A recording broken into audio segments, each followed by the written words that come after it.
Olá a todos, sejam muito bem-vindos a mais um episódio da reunião de estudos do Evangelho do Grupo Espírita Irmão Áureo. Nosso propósito é estudar o Evangelho através de diversas fontes selecionadas. Estamos seguindo a sequência de capítulos do livro Vivendo com Jesus, de Amélia Rodrigues, psicografia de Divaldo Pereira Franco. E hoje quem preparou o estudo mais uma vez foi o Evaldo, tomando por base o capítulo 6, intitulado Reino Feliz. Não darei muito spoiler, mais uma vez mais Amélia Rodrigues aborda numa linda narrativa da vida de Jesus a questão de onde está o reino de Deus. E o Evaldo faz uma série de colocações, de proposições e de convites à reflexão, guiados por essa grande escritora do além, que muito nos toca o coração. Não vou falar mais, vou apenas convidá-los para participar da nossa live, que ocorrerá hoje mais tarde. Não se preocupe, ela vai ficar gravada, então se não puder assistir, pode assistir depois. Muito embora, vamos combinar, é muito bom interagir, estarmos ao vivo, você pode perguntar, pode comentar, enfim. Mas quem vai participar, hoje eu não estarei na live, né? A Lana Márcia vai participar junto com o Ítalo e o Evaldo, logicamente. Né? Eu vou estar participando à distância e vou jogar meus comentários também. Eu te convido, além de participar da live, a se envolver nesse esforço que a gente faz para divulgar a palavra do bem, para estudar o Evangelho, enfim, para vibrarmos luz, atendendo ao chamamento divino através de Jesus, dos bons espíritos. Então, participe conosco, entre em nossas páginas, divulgue os links, se envolva como quiser e como puder. Está aí feito o nosso convite. Ainda te convidamos a permanecer até o final. Teremos o nosso momento de oração, como sempre, começando com uma poesia lindíssima, como sempre, de Maria Dolores. E lá na sequência faremos a prece, te convidamos a estar conosco. Se quiser colocar um recipiente com água, vamos nos envolver na certeza de que os bons espíritos estarão nos amparando hoje e sempre. Ademais, só nos resta te convidar então. Vamos ouvir?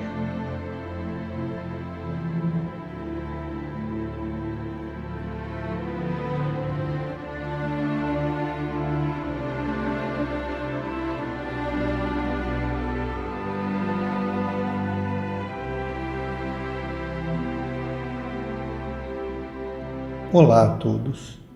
Desejo que as bênçãos de Deus e a proteção de Jesus estejam sempre presentes em nossas vidas. Mais uma vez estou aqui com imensa alegria para que possamos refletir em uma passagem de Jesus quando esteve aqui há mais de 2000 anos, relatada pelo espírito de Amélia Rodrigues, que consta no livro Vivendo com Jesus, mais especificamente no capítulo 6, intitulado O Reino Feliz. E cabe aqui esclarecermos os pontos importantes que abordaremos neste podcast. O reino e a felicidade. A lição que nos é trazida descreve um momento em que os discípulos, ainda inebriados pelos ensinamentos do Sermão do Monte, estavam refletindo e tentando compreender todo o significado dos tesouros emitidos pelo Mestre através de palavras, olhares, sentimentos e uma profunda ternura, com que o seu amor cativava àqueles que se dispunham ao envolvimento com seu magnetismo. Desde já, recomendo a leitura deste capítulo e mesmo do livro de forma completa, para que possam conferir toda a forma poética de abordagem de Amélia Rodrigues. Vamos à lição. Ao mesmo tempo em que estavam encantados com os ensinamentos ouvidos, os discípulos não conseguiam penetrar imediatamente no significado transcendental que traziam. Estavam acostumados às lutas do dia a dia, à afobação e preocupações com os impostos pesados e os recursos para a sobrevivência. Anelavam, é certo, por paz, pelo repouso despreocupado na velhice, ou pela ajuda confortável na enfermidade, mas nunca haviam pensado nas delícias do reino dos céus de que Jesus lhes falara. Aqui cabe um comentário. Vemos neste texto ser relatadas as preocupações dos discípulos que são muito semelhantes às nossas. Colocamos a expectativa da vida futura muito relacionada ao que teremos e como estaremos em questões relativas exclusivamente às coisas materiais. Joana de Ângeles define bem o que esperamos na mensagem Felicidade Possível, psicografada por Divaldo Franco.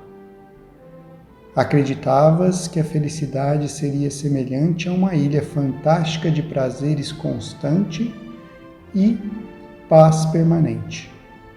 Um lugar onde não houvesse preocupação, nem se apresentasse a dor, no qual os sorrisos brilhassem nos lábios e a beleza engrinaldasse de festa às criaturas. Voltando à lição, vemos Tiago, que era o mais versado nas Escrituras, fiel aos textos de Moisés e tinha anteriormente pouca preocupação com a vida além do corpo, pois se contentava em saber que após a morte os bons seriam recompensados, enquanto os maus seriam punidos, o que lhe bastava ao entendimento. Porém, a visão nova em torno da espiritualidade surpreendia-o, sem que pudesse entender exatamente como seriam essas recompensas propiciadas pelo Pai Misericordioso.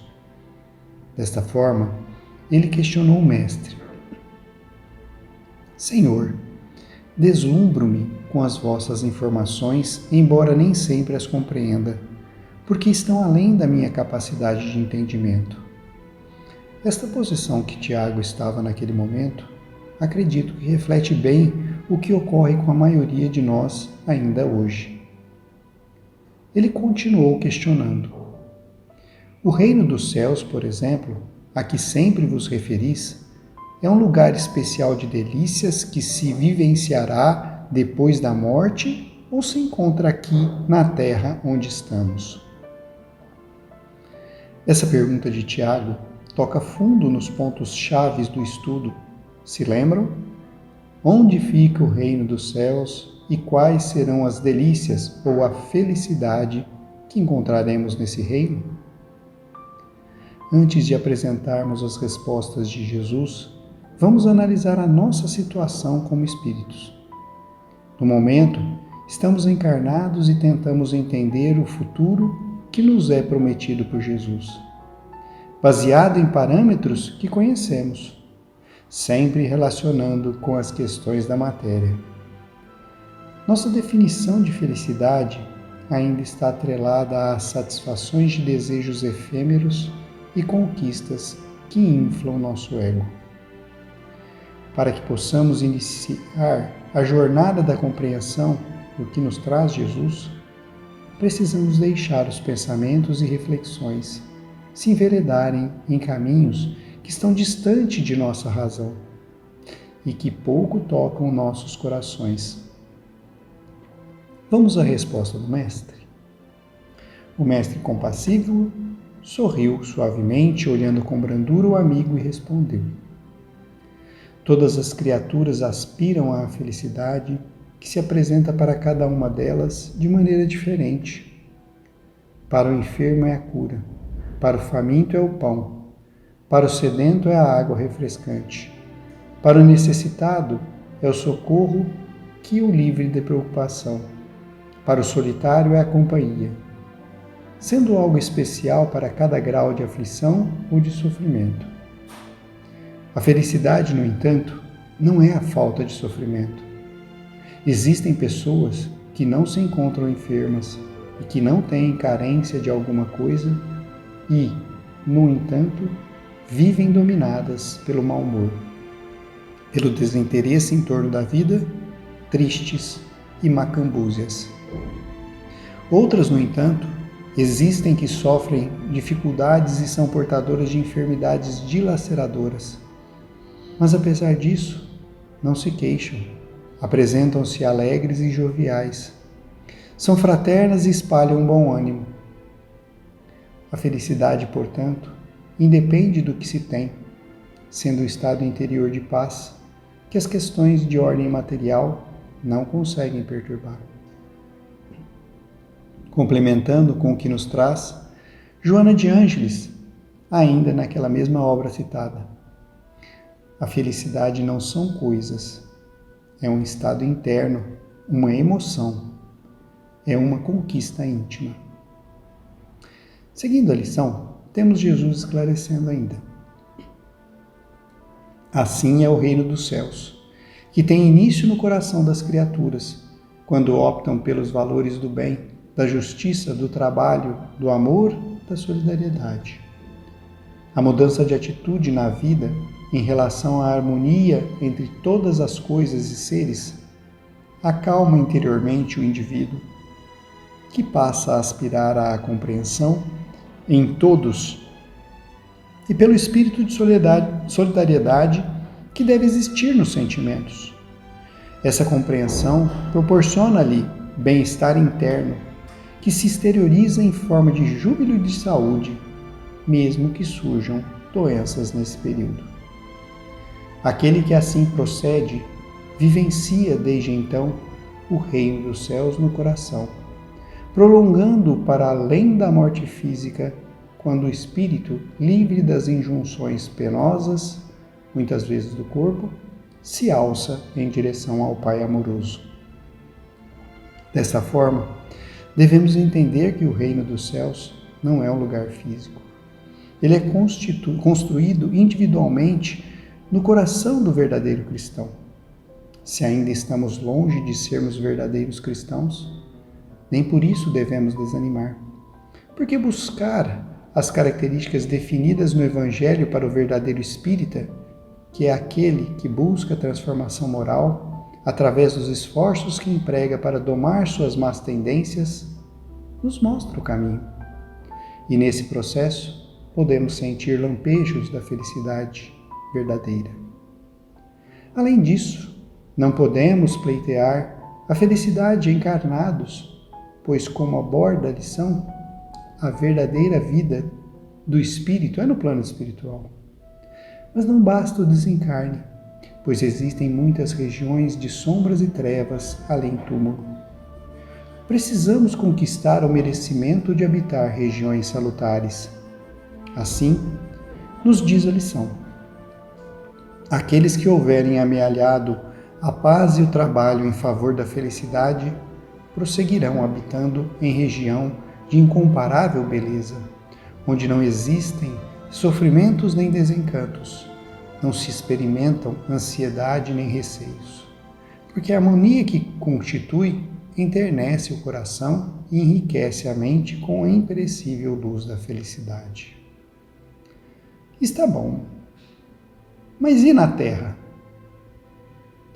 A passagem também traz o esclarecimento relativo a este ponto.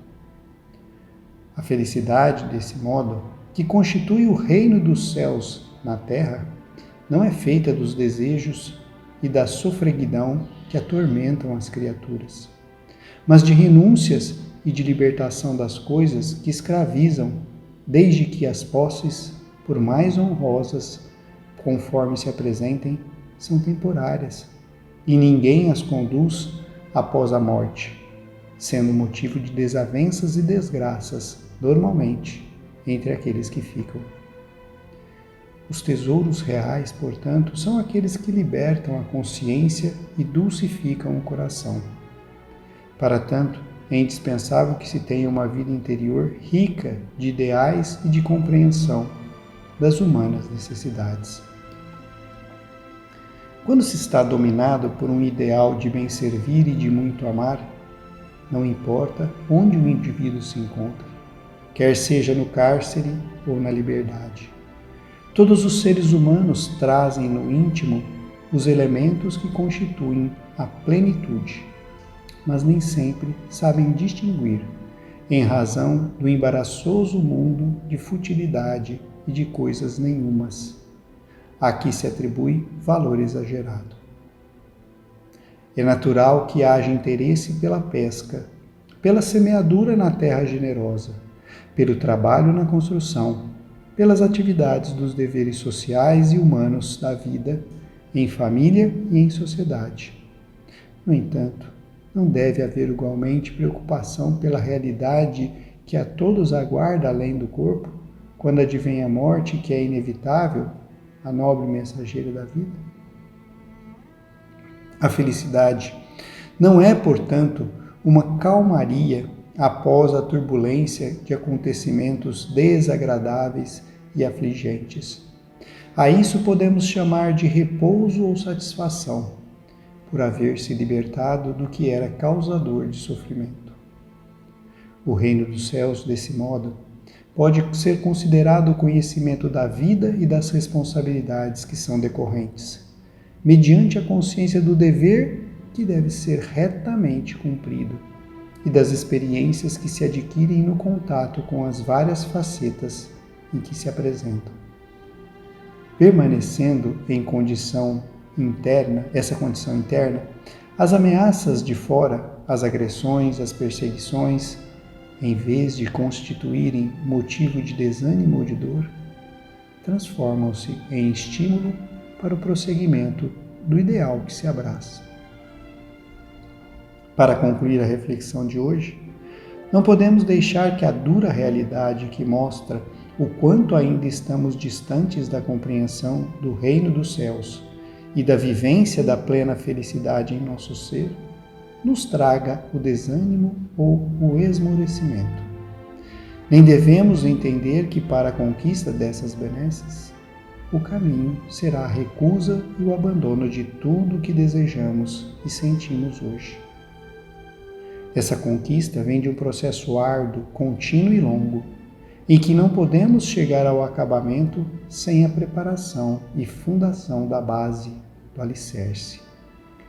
O que Jesus continua esperando de nós é que equilibremos a importância dada às questões materiais e satisfação dos desejos, com as aquisições de bens imperecíveis que engrandecem o espírito, bem como a transformação das sensações egoísticas em sentimentos elevados, que ao invés de somar e acumular, compartilham e dividem. A oportunidade está no hoje, no agora.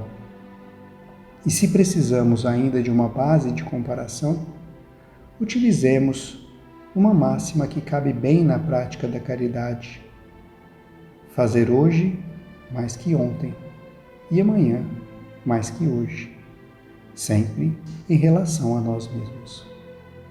Com certeza, através desta prática, seremos mais felizes, onde quer que estejamos. Que a paz do Cristo esteja em nós, hoje e sempre. Que assim seja. Iniciaremos o nosso momento de oração com a poesia A Ponte de Luz, de Maria Dolores. Terminara Jesus a prédica no monte. Nisso, o apóstolo Pedro se aproxima e diz-lhe: Senhor, existe alguma ponte que nos conduz ao alto, ao céu que brilha muito acima? Conforme ouvi de tua própria voz, sei que o reino de Deus, de amor, está dentro de nós. Mas deve haver no além o país da beleza, mais sublime que o sol em fulgor e grandeza. Onde essa ligação, Senhor, esse divino acesso? Jesus silenciou, como entrando em recesso, da palavra de luz que lhe fluía a jorro. Circunvagou o olhar pelas pedras do morro e, depois de comprida reflexão, falou ao companheiro: Ouve, Simão, em verdade essa ponte que imaginas existe para a vida soberana, mas temos de atingi-la por estrada que não é bem a antiga estrada humana. Como será, Senhor, esse caminho? Tornou Simão a perguntar, e Jesus respondeu sem hesitar. Coração que o escolha, às vezes, vai sozinho. E quase que não tem, senão renúncia e dor, solidão e amargura. E conquanto pratique e viva a lei do bem, sofre o assédio do mal que o vergasta e procura, reduzi-lo à penúria e a desfalecimento. Quem busca nesta vida transitória essa ponte de luz para a eterna vitória, conhecerá de perto o sofrimento. E há de saber amar aos próprios inimigos, não contará percalços nem perigos para servir aos semelhantes. Viverá para o bem a todos os instantes. E mesmo quando o mal pareça o vencedor, confiando-se a Deus, doará mais amor. E ainda que a morte, Pedro, se lhe imponha, na injustiça ferindo-lhe a vergonha, aceitará pedradas sem ferir. Desculpará a injúria e humilhação, se deseja elevar o coração à ponte para o reino do porvir. Alguns dias depois, o Cristo, flagelado, entregue à própria sorte, encontrava na cruz o impacto da morte, silencioso, sozinho, desprezado. Terminada que foi a gritaria da multidão feroz naquele dia, ante o céu anunciando o aguaceiro violento, Pedro foi ao Calvário, aflito e atento, envergando o disfarce. Queria ver o Mestre, aproximou-se para sentir-lhe o extremo desconforto.